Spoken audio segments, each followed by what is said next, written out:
Les damos una cordial bienvenida a la segunda temporada de The Tres Amigos Café, el podcast informativo con todos los temas que te interesan.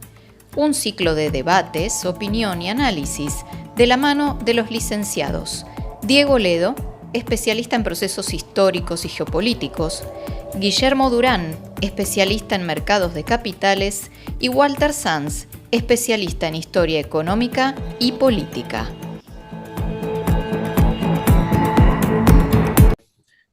Bueno, buenas tardes, bienvenidos nuevamente a De Tres Amigos Café, un nuevo capítulo de nuestros clásicos podcasts. Hoy vamos a tocar un tema candente, como siempre, que es el tema China. Actualmente China está en medio de un desafío planteado por Estados Unidos. El ida y vuelta en cuanto a las distintas políticas arancelarias que van llevando adelante cada uno de los gobiernos, tanto el de Trump como el de Xi Jinping, la verdad que es para alquilar balcones, en especial a los que nos gusta la geopolítica, pero la verdad que también está generando varias complicaciones en el sector comercial, financiero y en la economía en general en la mayoría de los países, porque estamos hablando de los dos principales colosos comerciales e industriales del mundo. Así que nuestro podcast hoy se titula China se revela, ¿Xi Jinping barrerá con Occidente? Esa es la pregunta que nos hacemos y para eso voy a contar con la participación de mis grandes amigos que voy a pasar a saludar ahora. Walter Sanz, ¿cómo estás? ¿Cómo te va, Dieguito? ¿Qué tal? Un gustazo de encontrarnos de vuelta. Guille Durán, ¿cómo estás? Muy buenas tardes, ¿qué tal? Bueno, tratando el tema de China hoy, ¿tenemos que decir la segunda potencia o ya la primera? Se abre el debate, ¿eh? A ver, Walter, si nos cuenta primero un poquito del arte de tapa. Sí, sí, sí. Eh, Estuvo bastante cómico, parece. Edición se dejó llevar por la imaginación y nos trajo a nosotros un arte de tapa que en realidad es un diseño de la época del nacimiento de la Unión Soviética y el original lo tenía arriba, ahora lo tenemos arriba con la escoba de el mapamundi, del mapamundi que tenemos en la portada a Xi Jinping, pero en el original estaba Lenin barriendo con una escoba a los oligarcas, los reyes y personajes con bolsas llenas de monedas de oro, barriendo la basura del mundo, decía. Bueno, acá nuestra editorialista se jugó un poquitito con haciendo una especie de collage con rostros de Macron, Giorgia Meloni, Starmer, el primer ministro inglés, bueno, y obviamente no podía faltar Donald Trump. Y bueno, Xi Jinping con esta escoba ahora roja también del comunismo, barriendo con, entre comillas, la basura del mundo. ¿Los podrá barrer? Esa es el interrogante, ¿no? Por lo pronto, la tapa responde un poco a lo que dice. China se rebeló, Xi Jinping está tratando de barrer, no se quedó tranquilo. Así que bueno, veremos. Ese es el arte, muchachos. Bueno, Muy vamos interesante. a plantear una teoría de qué es lo que está pasando ahora. Tendríamos que retroceder un poquito en el tiempo, ya que China se viene preparando desde hace bastante para este momento. Entonces, vamos al año 2015. Allí se planteó un plan estratégico integral llamado Hecho en China 2025. ¿Sí? Estamos llegando a ese momento. ¿Por qué? Porque China, para el año 2015, se destacaba por su mano de obra abundante y barata, pero quería dar un salto. ¿Para qué? Para poder dominar los sectores de alta tecnología, que es lo que estamos viendo ahora. Entonces, para ello se planteó una serie de objetivos muy concretos, muy medibles, como para ir dominando todas esas tecnologías del futuro, ¿sí? Pensemos en el año 2015, hablar de inteligencia artificial, de autos eléctricos, de semiconductores avanzados, todavía era algo que se veía para más adelante, y sin embargo se empezaron a preparar ampliando su producción, fortaleciendo las universidades, la investigación y desarrollo. Y vamos a tomar como ejemplo los autos eléctricos. Lo primero que desarrollaron fueron las baterías y dominaron totalmente ese mercado. Luego fueron avanzando modelos cada vez más avanzados también de vehículos y hoy en día ya están a la vanguardia de la automotriz mundial. Otros sectores en los cuales se han destacado es en maquinaria avanzada, semiconductores, que ahí le está costando un poquito más, inteligencia artificial, energía verde, que lo vienen dominando con una amplitud enorme, un 90% del mercado mundial ya, prácticamente en paneles solares. Y esto es lo que despertó, por lo menos desde esta visión, la preocupación de Estados Unidos, el miedo a ser superado. Y si tomamos pronósticos de acá en adelante, ¿qué pasaría dentro de unos años? Vamos a suponer para el 2030. Con datos del 2024 de un organismo que es de Naciones Unidas, la producción industrial mundial está dominada por China por un 29% del total de esa producción mundial. Y para el año 2030 se supone que crecería hasta el 45%. De Estados Unidos, que en el 2024 tiene un 17%, pasaría a tener una producción, o sea, una participación dentro de la producción mundial del 11%. ¿Sí? Ahí es donde nace la enorme preocupación de Estados Unidos y la idea de frenar ese avance tan rápido de China. ¿Qué les parece? Solo una cosita y ya lo dejo a Diego. Dabas unos porcentajes que a Estados Unidos lo aterran seguramente. El 90% de las tierras raras salen de China. Y es lo primero que China le puso un veto para que no pueda llegar a Estados Unidos. Tierras raras que usan para la parte de electrónica y sobre todo para sus aviones furtivos, ¿sí? Que es un material esencial y China se los cortó. Así que creo que por eso Estados Unidos también está un poco aterrado. No sé qué pensás vos. Sí, es otro de los sectores que están ampliamente dominados por China. A ver qué nos dice Diego. Sí, no, yo te escuchaba atentamente, Guille, y en cualquier desafío, a nosotros justo nos gustan las artes marciales y estamos familiarizados con el tema del enfrentamiento con un adversario, y uno suele, si hace una alegoría y una comparación, uno suele analizar a su adversario, ver cuáles son sus fortalezas y cuáles son sus debilidades. Y creo que China ha hecho los deberes mucho mejor que Estados Unidos. Me parece que Estados Unidos se dio cuenta tarde que el dragón se había despertado. China lo hizo muy rápido, desde la década del 70 hasta acá, hizo una transformación extraordinaria. Y si uno analiza la posición de Trump y la de Xi Jinping, yo lo veo mucho más sereno y seguro a Xi Jinping que a Donald Trump. Donald Trump yo entiendo que es una estrategia, pero va para adelante, va para atrás, pone los aranceles, los quita, los suma, los resta. Xi Jinping mantiene una posición al estilo chino, ¿no? De largo plazo, espera, hace algún que otro comentario y va reaccionando con prudencia, pero a paso firme respecto a los desafíos que le plantea Estados Unidos. ¿Por qué digo que lo veo más sereno a Xi Jinping que a Trump? Me parece que es una especulación mía, pero ¿cuál es la fortaleza que tiene Estados Unidos? Por mencionar algunas, tiene muchas, pero por mencionar las principales. Me parece que Trump se apoya en la fortaleza tecnológica, porque no cabe duda que Estados Unidos sigue siendo una gran potencia tecnológica, y sobre todo en el poder del consumo del mercado estadounidense. Lo que consumen los 340 millones de norteamericanos no lo consumen prácticamente nadie. Es una población consumista, así creció la economía norteamericana, y Estados Unidos sabe que juega con ese activo y desafía a China diciéndole, mirá que te cierro el mayor mercado de consumo a donde vos ponés los productos. Pero ¿cuál es el error que para mí comete Trump?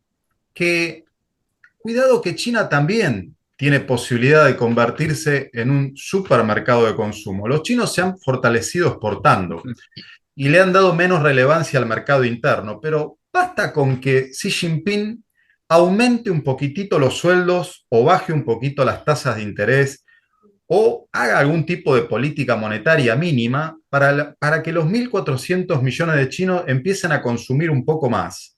Y estoy seguro que va a poder eh, tranquilamente suplantar al mercado norteamericano. Es verdad que hay consumo de lujo, es verdad que los norteamericanos consumen productos que son muy específicos y que a China no es que sería fácil suplirlo, pero recordemos que China tiene a su vecino India, con el que no se lleva de la mejor manera, pero ha tenido acercamientos últimamente, que hay otros 1.450 millones de habitantes. Y tiene a Japón, que también ha tenido últimamente una política de cercanía para integrar el mercado comercial con Japón, donde también hay otro potencial gigantesco de mercado de consumo. Así que yo no sé si Donald Trump analizó sus cartas con la sensatez necesaria. Me parece que se apresuró, me parece que China es más fuerte de lo que Donald Trump cree, y me parece que Estados Unidos cree que tiene un poder que ya no lo tiene. Me parece que se quedó, yo ya lo dije en el podcast pasado, me parece que Donald Trump se quedó un poquito anclado en el pasado. El presente de Estados Unidos es totalmente diferente. Sí, es muy cierto, digo, lo que decís. Y yo hice una introducción en la cual decía que China se venía preparando, todo desde el lado tecnológico, la producción industrial, de ampliarla, pero también se vino preparando, fortaleciendo ese consumo interno y el comercio con los otros países de Asia. Fue bajando mucho sus exportaciones en porcentual del total a Estados Unidos y aumentándolo con otros socios comerciales, sobre todo el ASEAN, ¿no? Ese grupo de países asiáticos. Y ahí vos mencionabas algo importante, que decías el consumo de Estados Unidos. Y recordemos que hace unos días, cuando Trump lanza su paquete de medidas arancelarias, en un primer momento suben los bonos del Estados Unidos, los bonos del Tesoro de Estados Unidos, pero luego se desploman. Entonces eso causó muchísima preocupación en el Tesoro de Estados Unidos y Scott Bessent le tuvo que decir para atrás porque se nos cae todo. Entonces, entre la presión de China, subiendo la apuesta cada vez más, la presión de Europa, un poquito más tímida, pero también se le plantaron, y el desplome de los bonos del Tesoro de Estados Unidos, eso le puso una pausa a la guerra arancelaria. ¿Por qué? Porque ese consumo que vos comentabas está todo financiado, o en su gran mayoría, y si caen los bonos del Tesoro, suben las tasas de esos implícitas, sube el costo de todos los créditos de los norteamericanos, incluyendo el gobierno, que a la hora de refinanciarse va a pagar mucho más caro y va a terminar aumentando su déficit. Hay una teoría, Guillermo, conspirativa un poquitito en esto. Hay un inversionista bastante conocido, Peter Schiff, que lanzó los otros días esta teoría diciendo que, ojo, que la venta masiva de bonos de Estados Unidos se estaba dando o podría estarse dando porque uno de los grandes tenedores o el mayor tenedor en el mundo de bonos de Estados Unidos es China y Claro. que no haya salido la orden de salir a vender estos bonos. Recordemos que Diego hablaba del poder de consumo de Estados Unidos, pero es un consumo que está financiado por la creencia en que los bonos de Estados Unidos son los más seguros que hay. Y recordemos que China es el mayor tenedor. Entonces, es como que Xi Jinping, creo que también vos, Diego, decía, se lo ve muy tranquilo en comparación con Trump. Está tranquilo porque va 2 o 3 pasos adelante.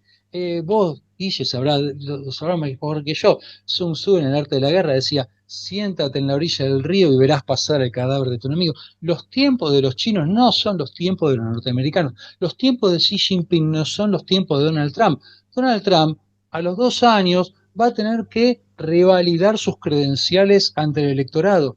Xi Jinping tiene partido único, tiene el tiempo de su lado, no está apurado por resolver cosas rápidamente. Y vos lo sabés mejor que nosotros, Guille, trasladar industrias de China a Estados Unidos o de Europa a Estados Unidos no se hace de la noche a la mañana. Es un proceso que lleva varios años y Trump cuenta con este tiempo. No sé, querías acotar algo, Guille, vos.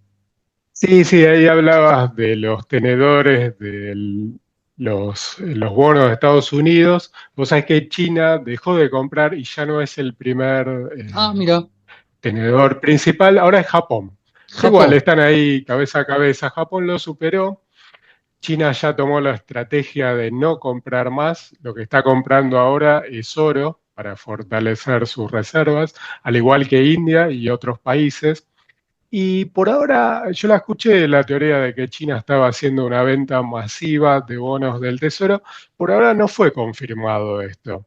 Sí, fue No, una sugerencia que sacaron. sí, se va a ver cuando salgan las posiciones netas de reservas de cada banco central, que eso se publica cada tanto, pero no hay indicios de que esto haya sucedido. Sí, aparte, el otro día lo comentábamos nosotros en la semana, China subió videos sobre Milton Friedman hablando del mercado, poniendo el ejemplo de cómo se construye un lápiz y cómo el mundo colabora produciendo, siguiendo su interés propio, pero sin querer, terminando beneficiando a terceros porque todos recibimos un lápiz a muy bajo costo. Bueno, Friedman lo explica extraordinariamente bien en ese video de la década del 80. Y China subió incluso otro video sobre Donald Reagan, Ronald Reagan hablando sobre lo malo de los aranceles.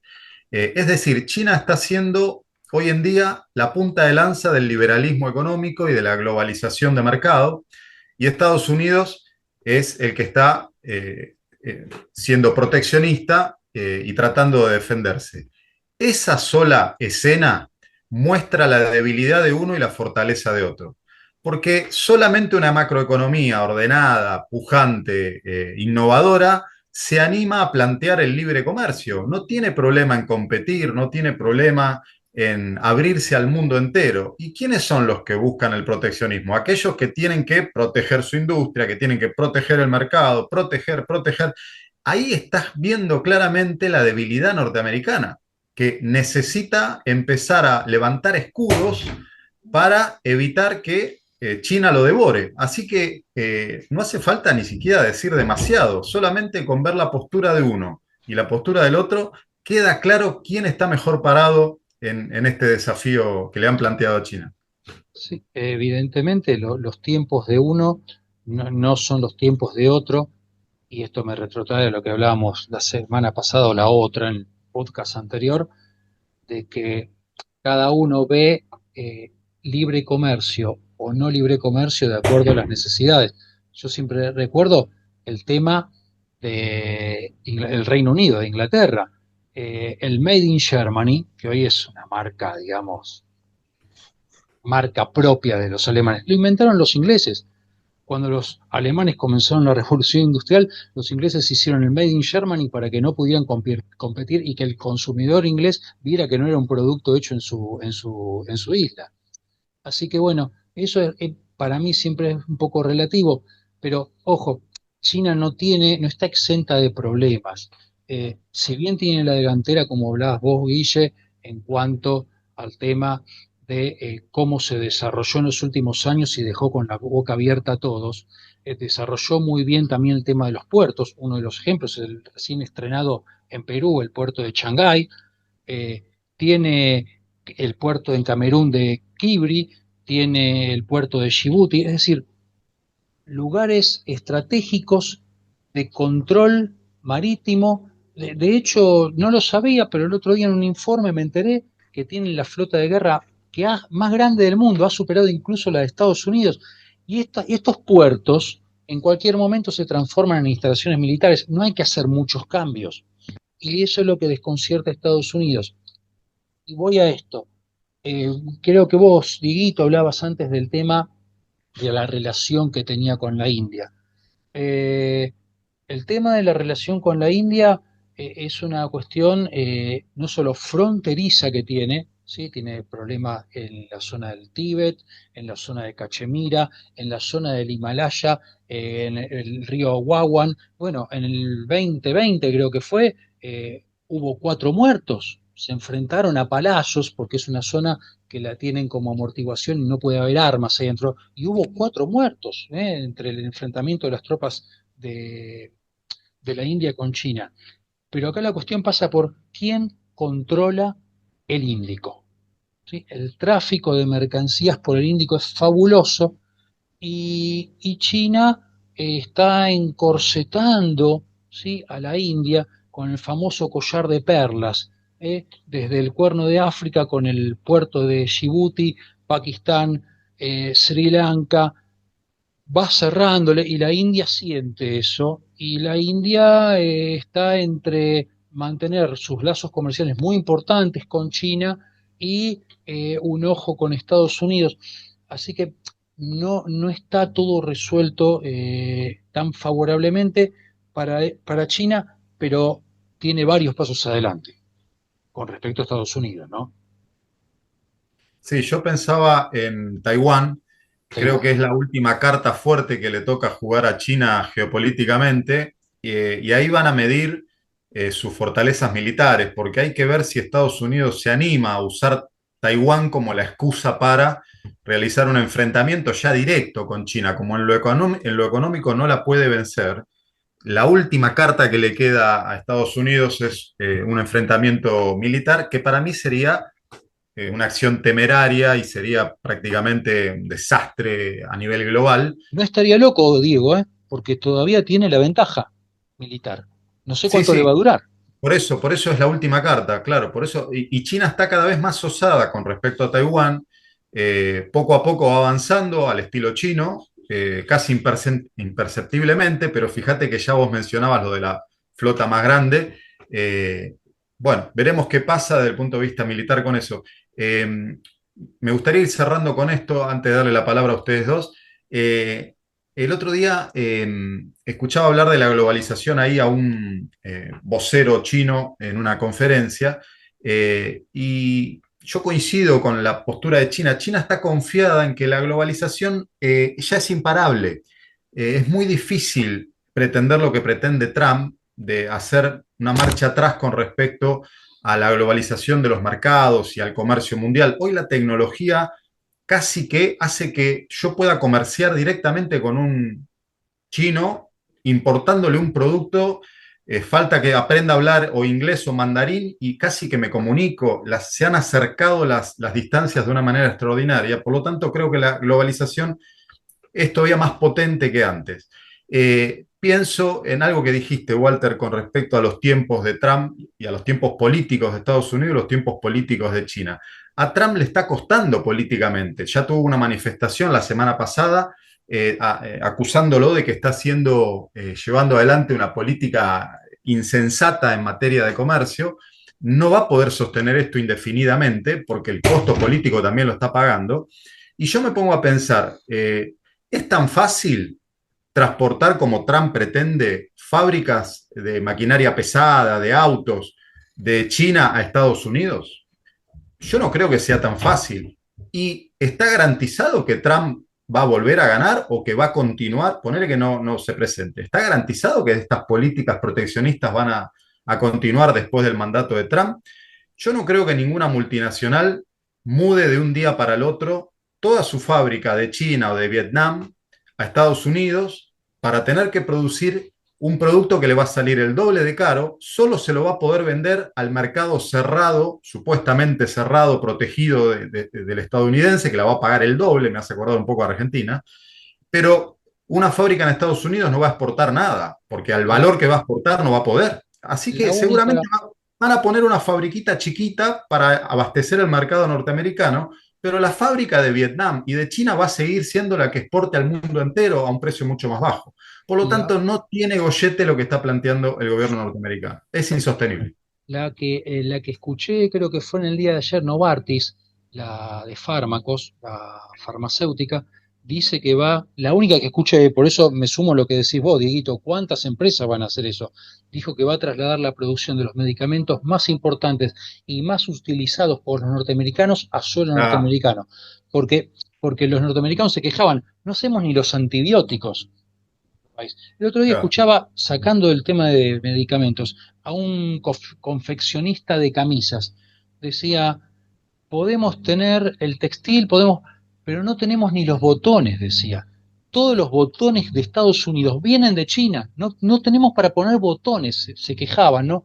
Y digo, ¿cuánto tiempo va a durar esto? Algo que vos también decías, ¿podrás seguir o perdurar después del mandato de Trump?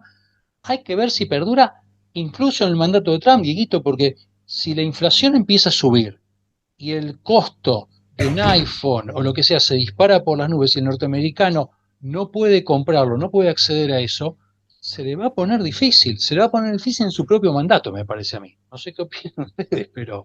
Sí, sí.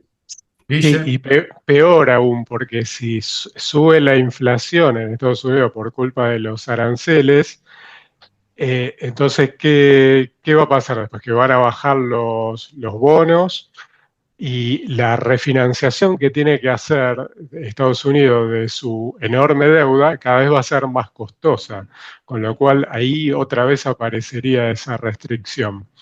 Una curiosidad para los que les guste mucho el porvenir de China es que desde la Bolsa de Buenos Aires se puede invertir en un CDR, que es un instrumento financiero en el cual se invierte en índices o acciones extranjeras. Las siglas son FXI y tienen las empresas más importantes de China, sobre todo las tecnológicas como Alibaba, Tencent, y después se sumaron ahora Xiaomi con su enorme éxito con los autos eléctricos, BYD. Después hay algunos bancos y grandes plataformas de e-commerce. fíjate, Guille, que esto que acabas de decir potencia todavía más el mercado financiero mundial. Se ha complejizado tanto y hay tantas herramientas nuevas que ¿cómo haces para parar la globalización y el comercio? Si yo desde mi hora puedo comprar pedacitos de empresas chinas a través de los CDRs, a través de varios índices que te plantean las bolsas, los mercados. Digo, es muy difícil pretender con aranceles eh, parar toda una vorágine financiera, comercial a nivel mundial, que para mí es imparable. Yo casi que diría que es inocente lo que plantea Trump. Me hace acordar, no quiero ser repetitivo, me hace acordar a herramientas del siglo XIX, donde uno subía y bajaba aranceles y si controlaba la aduana, los argentinos lo conocemos, los que nos gusta la historia, si controlaba el puerto y la aduana, controlaba la economía del país, ¿no? Para los que nos gusta seguir la historia del siglo XIX, Rosas, digo, casi que me hace acordar a eso. Sí, ahí te refiero a lo que decíamos en el primer capítulo de esta temporada del podcast, que Estados Unidos lo hace por necesidad. El enorme déficit que no puede refinanciar si no es a una tasa chica, hace que necesite este tipo de medidas. Lo que pasa es que sería mucho mejor hacerlo de una manera más diplomática, más coordinada con el resto del mundo.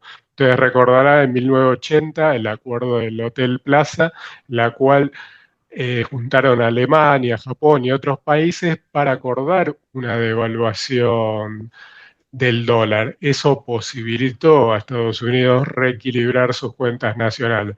A costa, después lo han sufrido países como Japón, se cree que la crisis que tuvo un poco vino de ahí, ¿no? em, Sacando un poquito de la cuestión de las acciones, ¿no? Y el tema aduanero, eh, vuelvo a una cuestión que hablábamos de la tranquilidad de Xi Jinping y cómo se exaspera o cómo da manotazos de ahogado y bravuconadas Donald Trump. Ojo que China tampoco es un dejo de tranquilidad. Hablábamos antes del Océano Índico. El mar de China lo está expandiendo, ¿sí? A Vietnam le quitó las Islas Spratly, ¿sí? A Filipinas le quitó el archipiélago Mille. Y Estados Unidos tiene 9 bases en Filipinas. Y hay un acuerdo desde 1951 por el cual Estados Unidos tiene que ayudar a Filipinas si hay problemas. Y son cada vez más comunes los encontronazos entre buques filipinos y buques de la Armada China. O sea, Taiwán, Filipinas está el rojo vivo.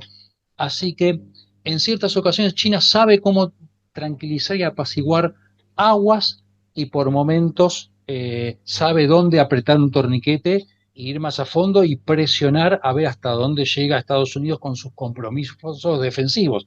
Llámese famoso Taiwán, llámese Filipinas. Así que bueno, está bastante complicada la situación geopolítica, muchachos. Sí, la esperanza para mí está en lo que decía Diego, el acercamiento que está teniendo con sus vecinos asiáticos, China, y cómo viene mejorando desde el lado comercial, pero también seguramente desde las relaciones eh, con India, se han juntado con Japón y Corea.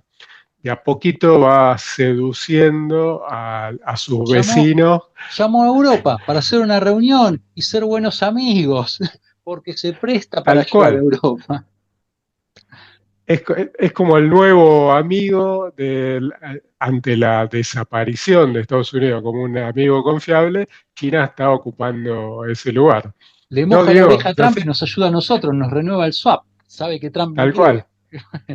Aparte, con los nuevos modales de los líderes de América, creo que los chinos son unos gentlemen, parecen caballeros ingleses del siglo XIX, son educados, no amenazan, no golpean la mesa. Me parece que el camino correcto va por ese lado, ¿no? A veces lo cortés no quita lo valiente, vieja frase. Pero bueno, creo que dejamos planteado el tema.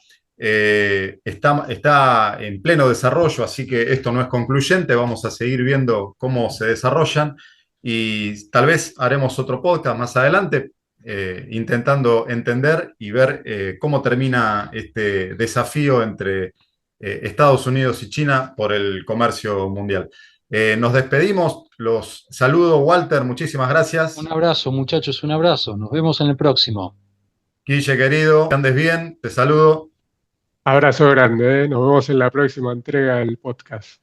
Bárbaro. Bueno, Hasta gracias a luego. todos por escucharnos. Suscríbanse, comenten y denle me gusta que nos ayuda muchísimo en YouTube. Saludos para todos, gracias por estar. Abrazo grande.